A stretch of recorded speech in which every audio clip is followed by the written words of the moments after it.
Assalamualaikum warahmatullahi wabarakatuh. Kali ini, channel YouTube EduTech Corner akan membahas mengenai bagaimana caranya menentukan ide penelitian, khususnya di ranah sistem informasi ya. Jadi ini sangat berguna bagi rekan-rekan yang merupakan mahasiswa di program studi sistem informasi. Nah, bagaimana langkah-langkahnya? Yang pertama, kita harus mengidentifikasi ide penelitian. Dengan cara kita memahami dulu pentingnya identifikasi. Nah, di sini identifikasi ide penelitian itu tepat ya untuk membangun fondasi kokoh untuk penelitian selanjutnya. Karena biasanya kalau kita melakukan penelitian itu minimal ada roadmap penelitian 5 tahun ke depan. Contohnya itu misalkan minimalnya. Berarti kita harus dapat mengidentifikasi sehingga nanti tujuan selanjutnya itu lebih tepat ya dan akurat. Jadi lebih terarah gitu. Nah, yang kedua yaitu langkahnya dari sumber ide penelitian. Di sini ide penelitian itu dapat muncul ketika kita mendapatkan dari suatu sumber, seperti misalkan ada sumber tentang kemajuan teknologi, atau ada masalah industri misalkan yang sekarang lagi mendesak ya, jadi kita bisa jadikan itu atau kita bisa munculkan ide dari permasalahan industri yang ada. Dan kita kaitkan juga dengan kemajuan atau tren teknologi saat ini. Nah, dengan memahami sumber-sumber seperti ini, kita akan dapat memunculkan ide penelitian yang relevan. Kemudian langkah selanjutnya, kita harus memahami kriteria dari ide penelitian yang baik. Nah, seperti apa? Kriterianya yaitu yang pertama harus memiliki novelty atau kebaruan. Kemudian kriteria kedua harus memiliki relevansi dan juga dapat memberikan kontribusi signifikan terhadap ilmu pengetahuan serta praktik di dunia nyata. Contohnya memberikan kontribusi berarti memberikan pengetahuan baru. Kemudian praktik di dunia nyata itu bisa diimplementasikan misalkan kita membuat aplikasi gitu ya. Nah, untuk kriteria ini jadi dapat menjadi tolak ukur dalam menentukan layak tidaknya suatu ide untuk diteliti. Langkah selanjutnya yaitu kita harus mengetahui metode-metode untuk mengidentifikasi ide penelitian ya. Di antaranya di sini ada metode observasi lapangan, kemudian ada analisis tren teknologi, kajian literatur, dan juga diskusi dengan pakar di bidang terkait. Nah, metode-metode ini dapat memperluas cakupan dan kualitas penelitian ya.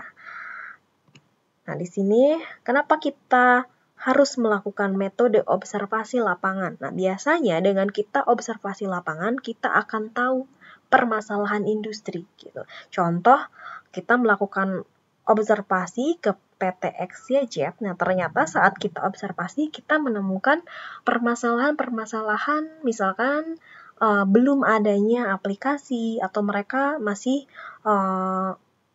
proses bisnis yang mereka lakukan masih manual gitu ya. Nah, itu bisa jadi kita jadikan permasalahan sehingga ide kita itu muncul. Kita mau berkontribusi apa terhadap masalah yang ada gitu ya. Misalkan kita mau bikin aplikasi pendaftaran siswa, misalkan kita ke sekolah, nah di sekolah tersebut belum ada pendaftaran. Nah, itu bisa dari hasil observasi lapangan. Begitu. Nah, jadi dengan observasi lapangan ini memungkinkan kita selaku peneliti itu dapat melihat dinamika ya secara real dalam konteks operasional. Kemudian metode selanjutnya ada analisis tren teknologi. Analisis tren teknologi ini penting kita lakukan ya karena di ranah teknologi itu selalu berkembang ya, selalu up to date. Jangan sampai kita menganalisis teknologi yang sudah lalu gitu. Makanya kita harus melakukan analisis tren teknologi terkini. Bagaimana caranya? Kita bisa lihat di publikasi jurnal ilmiah ya. Kita bisa baca-baca artikel, proceeding, konferensi gitu. Kita dapat menemukan topik-topik yang tren saat ini, sehingga relevan untuk diteliti. Dan oleh karena itu, nantinya ide penelitian kita itu up to date di bidang teknologi dan sistem informasi. Metode selanjutnya, kajian literatur. Nah, di sini kita dapat membandingkan penelitian terdahulu gitu ya. Apa yang sudah dilakukan oleh peneliti-peneliti sebelumnya, kita bisa baca-baca, kita bandingkan. Oleh karena itu, kita dapat memunculkan ide penelitian ya. Jadinya kita dapat melihat research gap atau kesenjangan di penelitian-penelitian sebelumnya. Sehingga nanti kita bisa memunculkan ide untuk memperjelas jadi posisi penelitian kita itu di mana, gitu ya. Untuk metode terakhir, ini diskusi dengan pakar. Nah, di sini peneliti harus interaksi dengan akademisi atau praktisi dalam bidang sistem informasi yang dapat memberikan wawasan baru dan ide-ide. Ya, contoh misalkan rekan-rekan merupakan mahasiswa sistem informasi yang akan melakukan skripsi. Berarti di sini akademisinya siapa yang nanti diskusi? Berarti pembimbingnya ya, ada pembimbing 1, ada pembimbing 2 gitu, otomatis kita akan diskusi. Makanya kita terus bisa bertanya, diskusi bagaimana untuk penelitian yang akan dilakukan ini gitu ya.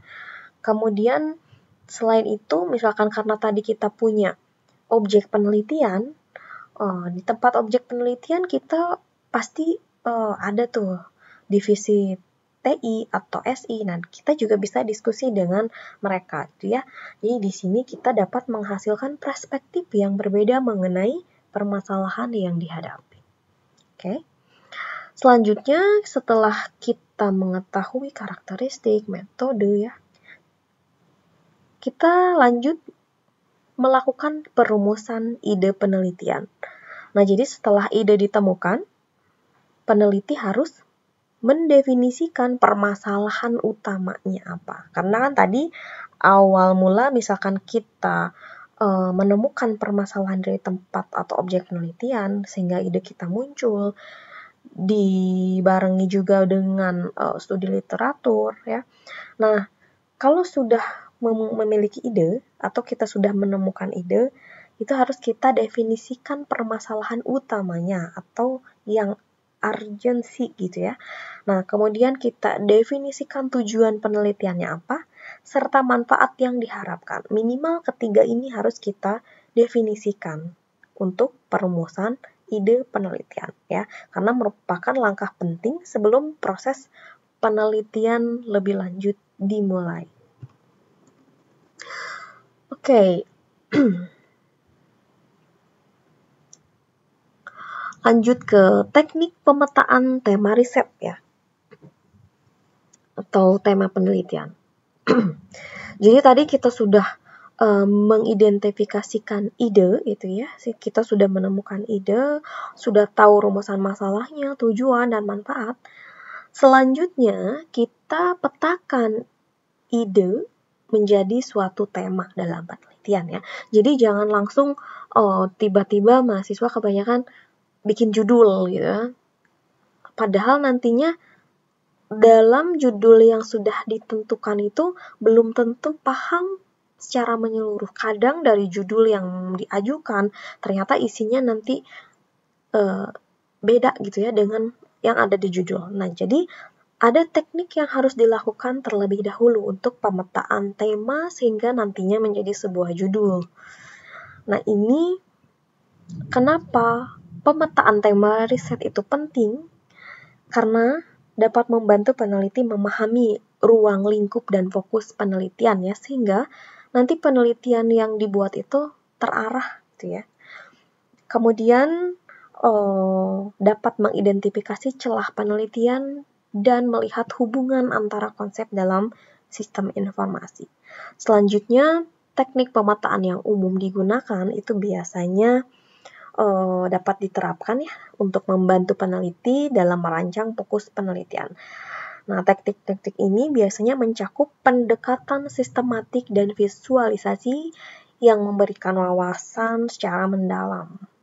Yang pertama yaitu tekniknya Systematic Literature Review atau SLR. Nah, di sini SLR ini kita caranya bagaimana? Yaitu mengumpulkan dan mengevaluasi penelitian yang ada untuk memberikan pemahaman menyeluruh ya dari topik penelitian atau ide penelitian. Jadi nanti kita mengumpulkan penelitian-penelitian sebelumnya untuk kita evaluasi gitu ya, sehingga dengan kita membaca artikel-artikel ilmiah itu dapat memberikan pemahaman menyeluruh. Jadi jangan sampai kita punya ide penelitian gitu ya, tapi kita sendiri tidak paham ya apa itu yang akan kita buat, apa metodenya. Hanya sekedar mencantumkan ide, judul, tapi kita sendiri tidak memahami secara mendalam. Nah, jangan sampai seperti itu ya. Jadi kita harus melakukan metode SLR terlebih dahulu. Yang kedua, tekniknya yaitu konsep mapping. Nah, di sini kita memappingkan ide penelitian dengan visual yang dapat menggambarkan hubungan antar konsep kunci dalam penelitian. Teknik ini dapat membantu peneliti dalam merumuskan ide ya dan juga memvisualisasikan jaringan pengetahuan gitu. Kemudian yang ketiga ada teknik bibliometric analysis. Nah, ini meneliti pola sitasi dan konektivitas antar penelitian untuk mengidentifikasi tren dominan ya. Ya, ini bagus sekali dilakukan supaya kita dapat menemukan novelty penelitian atau kebaruan ya. Di sini juga biasanya kita akan menemukan research gap atau jadinya kita tidak meneliti yang banyak diteliti orang lain karena dari pola ini kita dapat melihat ide penelitian kita itu posisinya ada di mana gitu. Yang terakhir ada text mining.